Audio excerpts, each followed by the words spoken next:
আসসালামু আলাইকুম বন্ধুরা, সবাই কেমন আছেন? রত্না রান্নাঘরে আপনাদের সবাইকে স্বাগতম। আজকে আমি এই বাটা মাছ রান্না করব, তাই বড় সাইজের বাটা মাছ নিয়ে এনেছে বাজার থেকে। আমি এখন এই মাছগুলো কেটে নেব, আপনারা ভিডিওটা দেখতে থাকুন।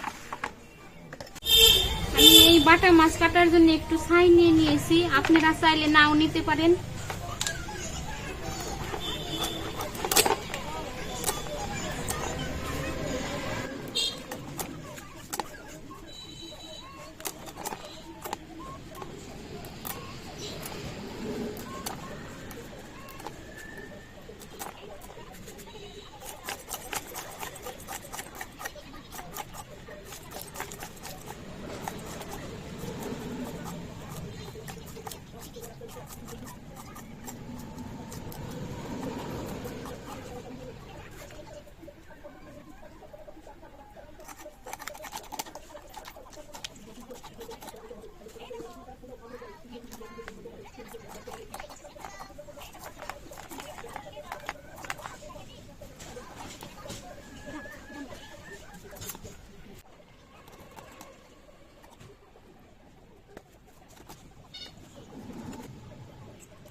সবগুলি মাছই কাটা হয়ে গেছে, আর একটা আছে,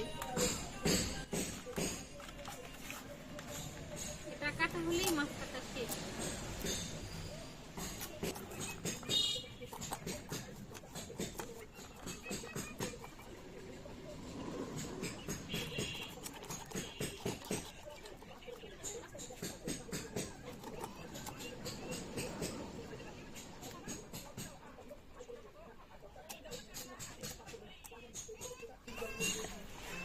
দেখেন বন্ধুরা, সবগুলি মাছই কাটা হয়ে গেছে।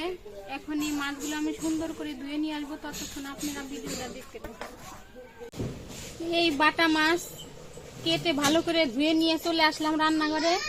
এখন কি দিয়ে রান্না করব ভাবতেছি, ভাবতে ভাবতে ভাবলাম যে বেগুন আলু দিয়ে, এখন তো শীত পড়ে নাই, তাও শীত শীত একটা ভাব আছে, তাই আলু বেগুন দিয়ে সজের পাতা কাঁচামরিচ দিয়ে ঝাল ঝাল করে রান্না করব। শুকনা মরিচ দিয়ে দিব না, এর ভিতরে শুধু কাঁচামরিচ দিয়ে রান্না করব।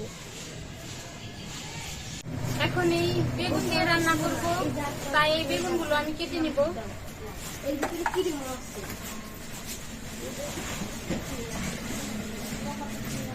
এরকম লম্বা লম্বা পিস করে বেগুনগুলো কেটে নেব।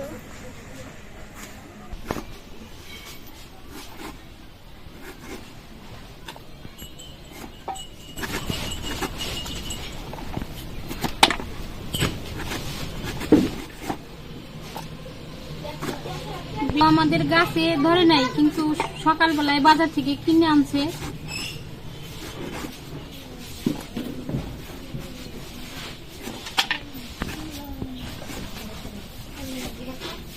লেকিন ভিতরে একটাও বেশি হয় নাই বেগুনের।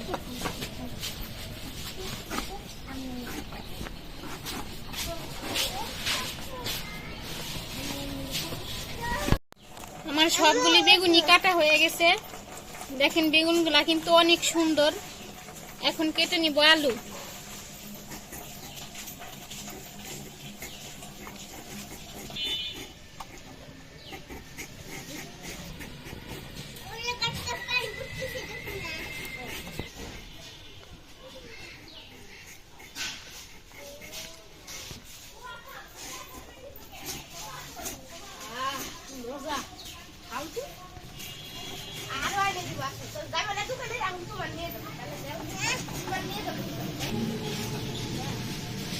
আলুগুলো আমি এরকম করে কেটে নিয়েছি। সব আলুই যতটুকু আলু দিব কাটা শেষ। আলু বেগুন দুইটাই কেটে রেখেছি, এখন কেটে নিব পেঁয়াজ।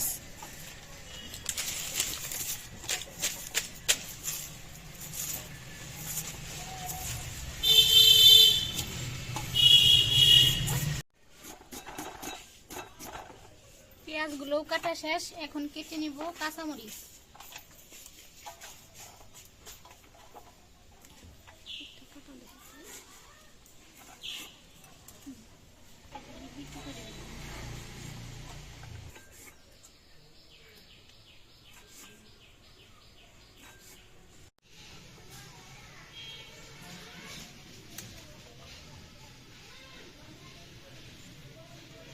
তরকারি রান্না করার জন্য চুলায় একটা কড়াই বসিয়ে নিয়েছি, কড়াইটা গরম হয়ে গেছে, এখন দিয়ে দিব তেল।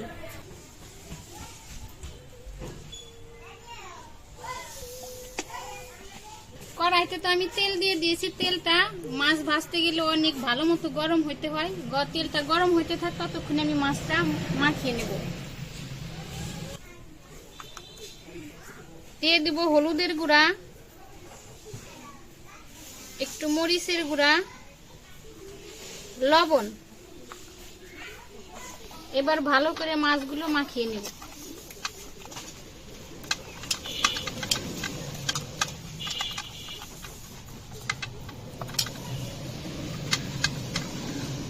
তেলটা তো ভালো মতো গরম হয়ে গেছে, আমি তেলে একটু দিয়ে দিব একটু লবণ,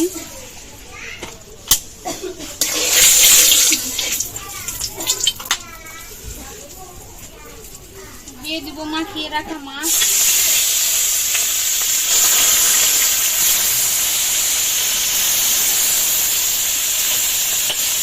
কাটা থাকে বেশি, কিন্তু বড় সাইজের বাটা মাছে কিন্তু কাটা খুবই কম থাকে।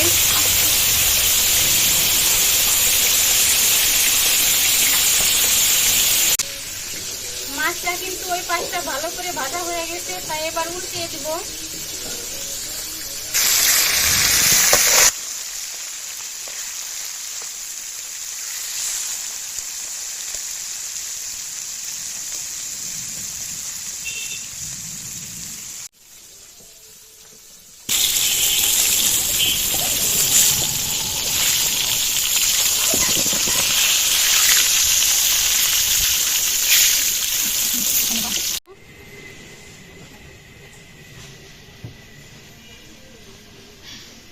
এবার এই কেটে রাখা পেঁয়াজ মরিচ দিয়ে দিব।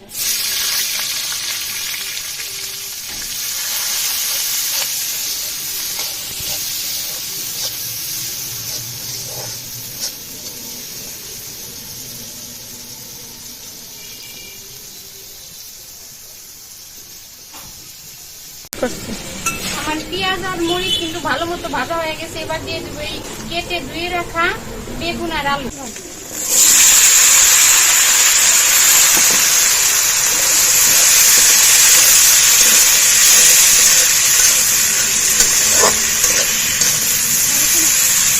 এবার এর উপরে বাকি সব মশলাগুলো দিয়ে দিব। দিয়ে দিব হলুদের গুঁড়া, ধনিয়ার গুঁড়া, পরিমাণ মতো লবণ। আমি এখানে বাটা কোনো মশলা নেই, এইরকম ভাবে বাটা মশলা ছাড়াই ধনিয়া পাতা দিয়ে রান্নার স্বাদটাই আলাদা। আপনারাও এরকম ভাবে রান্না করে খেয়ে দেখুন, খেতে অনেক ভালো লাগবে।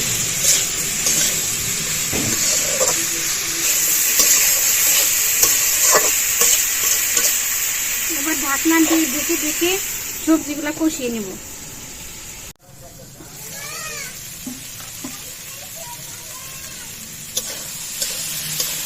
আমি এবার আলু বেগুন একটু পানি দিয়ে আর একটু কষিয়ে নিব, তার জন্য আমি দিয়ে দিব অল্প পরিমাণে একটু পানি।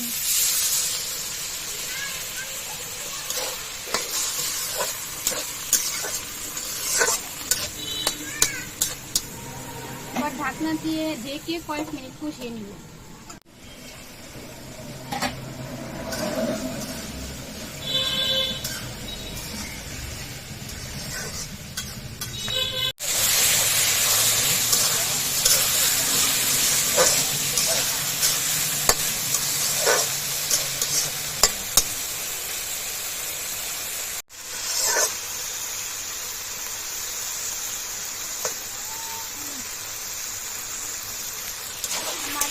সবজি কিন্তু খুব সুন্দরভাবে কষানো হয়ে গেছে। দেখেন বেগুনটা কিন্তু খুব সুন্দর সেদ্ধ হয়ে গেছে। এবার দিয়ে দিব পরিমাণ মতো পানি।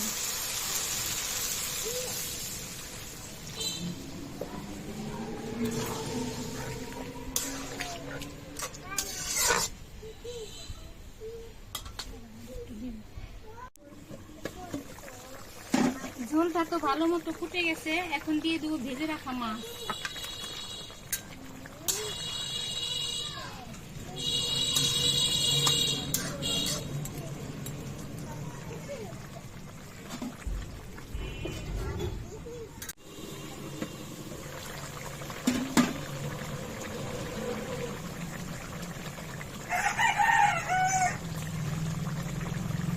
এবার দিয়ে দেবো ধনিয়া পাতা কুচি।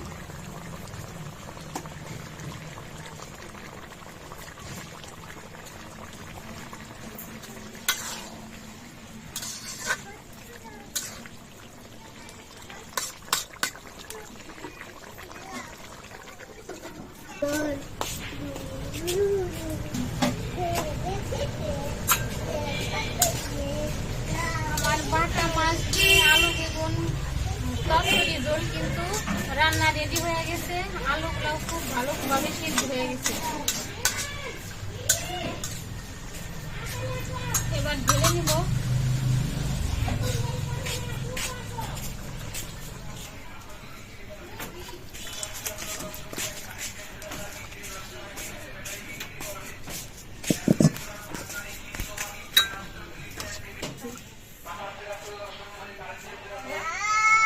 তরকারিটা কিন্তু একেবারে রেডি হয়ে গেছে। এই বাটা মাছ দিয়ে আলু বেগুন তরকারি ঝোল আপনারাও এইভাবে বানিয়ে খায় দেখবেন। রান্নাটা কিন্তু দেখতেও অসাধারণ হয়েছে, খেতেও ভালো লাগবে। আজকের এই মাছ রান্না যদি আপনাদের ভালো লেগে থাকে তাহলে অবশ্যই কমেন্ট করবেন, ইউটিউব চ্যানেলটি সাবস্ক্রাইব করবেন, আর বেশি বেশি ফলো করবেন, শেয়ার করবেন। আর ভিডিওটা এই পর্যন্তই শেষ। দেখা হবে পরবর্তী ভিডিও নিয়ে। ততদিন আপনারা সুস্থ থাকবেন, ভালো থাকবেন। আল্লাহ হাফেজ।